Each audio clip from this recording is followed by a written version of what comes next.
Habits are the compound interest of self improvement. Success is the product of daily habits, not once in a lifetime transformations.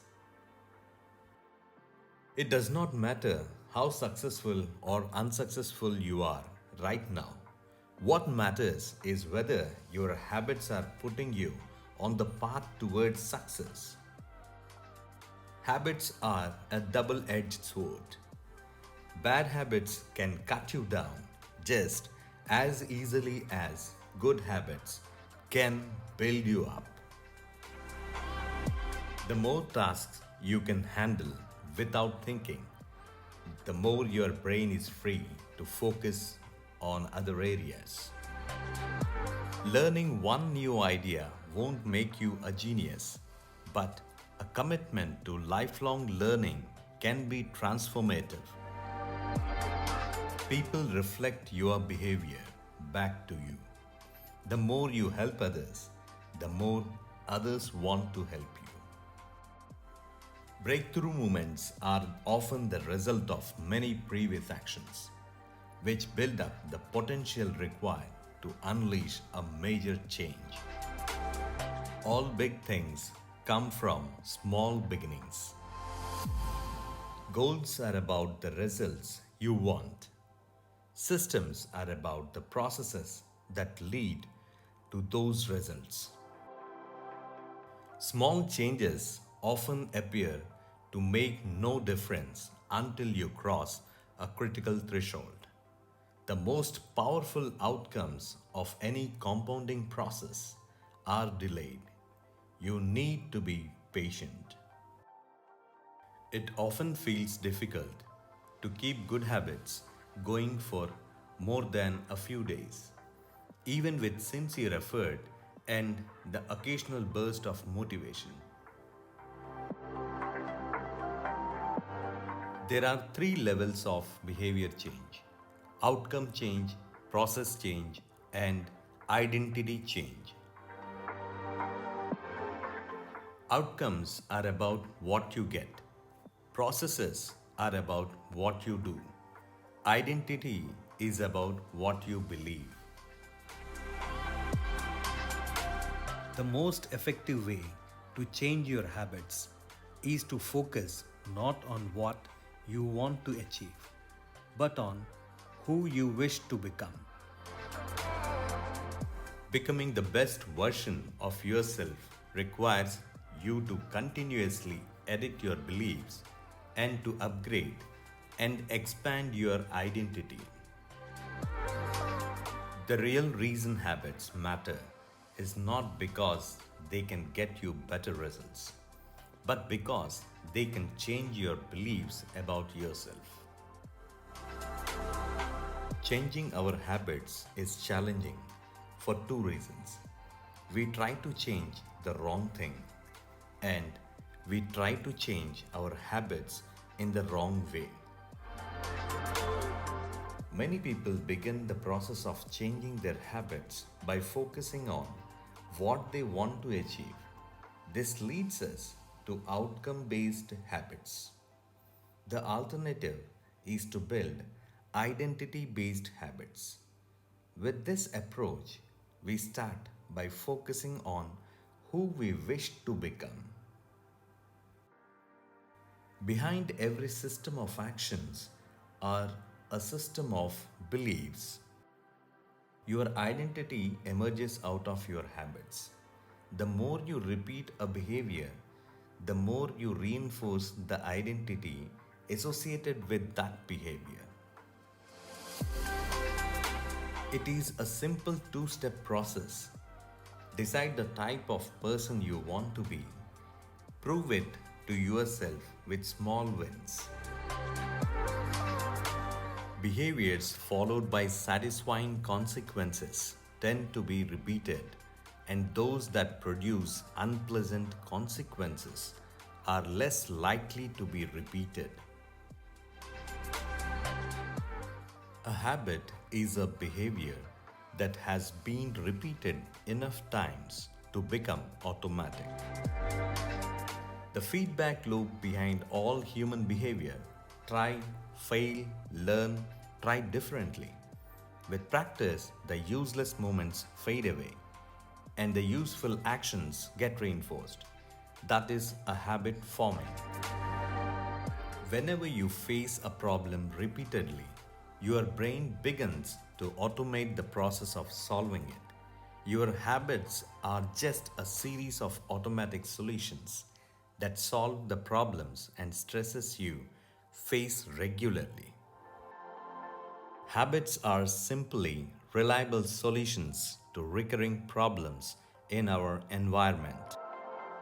Habits are mental shortcuts learned from experience. Habits reduce cognitive load and free up mental capacity so you can allocate your attention to other tasks. The cue triggers your brain to initiate a behavior. It is a bit of information that predicts a reward. Cues are meaningless until they are interpreted. The thoughts, feelings, and emotions of the observer are what transform a cue into a craving. Every craving is linked to a desire to change your internal state. The response is the actual habit you perform, which can take the form of a thought or an action. Rewards are the end goal of every habit. The cue is about noticing the reward. The craving is about wanting the reward. The response is about obtaining the reward. We chase rewards because they serve two purposes. They satisfy us and they teach us. Your ability to notice the relevant cues in a given situation is the foundation for every habit you have. With enough practice, your brain will pick up on the cues that predict certain outcomes without consciously thinking about it. The process of behavior change always starts with awareness. You need to be aware of your habits before you can change them. Once our habits become automatic, we stop paying attention to what we are doing. People who make a specific plan for when and where they will perform a new habit are more likely to follow through. Many people think they lack motivation when what they really lack is clarity. Creating an implementation intention is a strategy you can use to pair a new habit with a specific time and location. Habit stacking is a strategy you can use to pair a new habit with a current habit. The most common form of change is not internal but external. We are changed by the world around us. Every habit is context dependent. If you want to make a habit a big part of your life, make the cue a big part of your environment. The most persistent behaviors usually have multiple cues. Environment design allows you to take back control and become the architect of your life. We mentally assign our habits to the locations in which they occur. Each location develops a connection to certain habits and routines. Our behavior is not defined by the objects in the environment, but by our relationship to them.